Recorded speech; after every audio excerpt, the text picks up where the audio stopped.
Hello guys, let me tell you about hypothetical testing. Let me search hypothesis testing. ये एक हमारा machine learning का एक test है जिसको हम परफॉर्म करके अपने छोटे से सैंपल डाटा पे परफॉर्म करेंगे ये एक्शन, ये टेस्ट, और उसके जो कंक्लूड करेंगे रिजल्ट, वही हम कह देंगे कि भाई ये पॉपुलेशन पे बेस करेगा।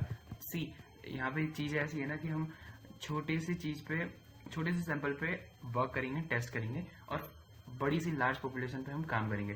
देखो, अगर जैसे हमारी बहुत छोटी सी पॉपुलेशन है तो हम ये कह सकते हैं ना कि जो हमारा छोटे से पॉपुलेशन पे काम कर रहा है वही तो हमारे लार्ज स्केल पे काम करेगा, क्योंकि हम लार्ज स्केल पे तो बंदों को ला नहीं सकते ना इतने सारे कि हम उन पे स्पेसिफिकली टेस्ट करें और फिर कहेंगे भाई पॉपुलेशन पे ये होगा। तो हम यहाँ पे बेसिकली छोटे से सैंपल डाटा पे काम करते हैं और वही हम क्लेम कर देते हैं थ्योरी अबाउट पॉपुलेशन। ठीक है, इसमें हम दो स्टेटमेंट्स लिखते हैं, नल हाइपोथेसिस और अल्टरनेटिव हाइपोथेसिस।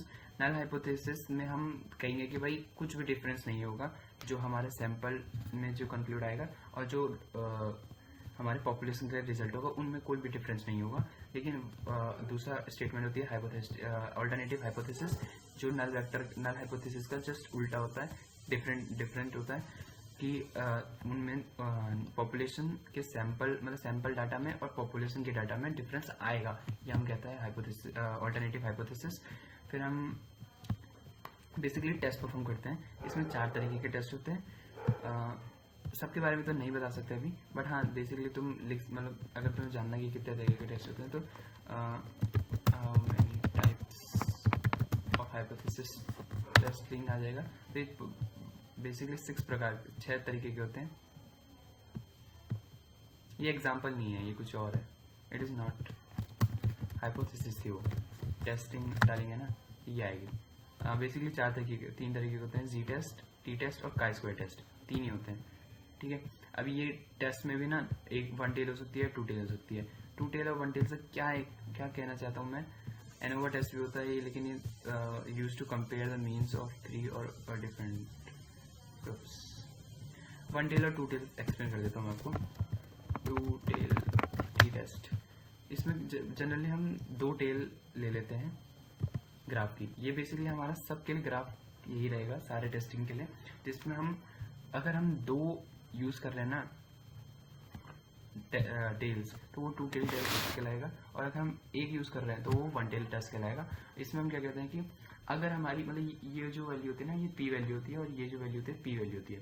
ये वाली पी वैल्यू नेगेटिव में और ये वाली पी वैल्यू पॉजिटिव में। और अगर हम कहेंगे कि हम टेस्ट करेंगे, वहाँ से अल्फा वैल्यू निकालेंगे।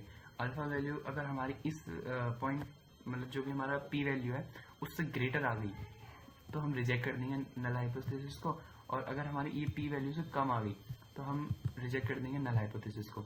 लेकिन अगर हमारे बीच वाले एरिया में आ गई तो हम कहेंगे कि हम एक्सेप्ट कर रहे हैं हमारे नल हाइपोथेसिस को, और 95 ये बीच वाला जो परसेंटेज होगा ना, ये होगा हमारा कॉन्फिडेंस इंटरवल।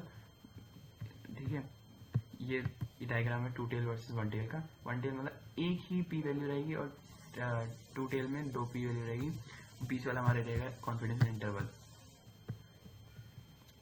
बाकी किसको कब यूज़ करना है वो मैं इसमें तो नहीं बताने वाला, बट हाँ ये है कि सर्च तुम्हें खुद करना पड़ेगा, और अगर तुम चाहते हो तो मैं बता दूंगा, तुम बस कमेंट कर देना नीचे क्या चाहिए कहना चाहिए। हाइपोथेसिस, नल हाइपोथेसिस, अल्टरनेटिव है, ये फ्लो चार्ट्स हैं, आप देख सकते हैं कौन कैसा वर्क करता है। लाइक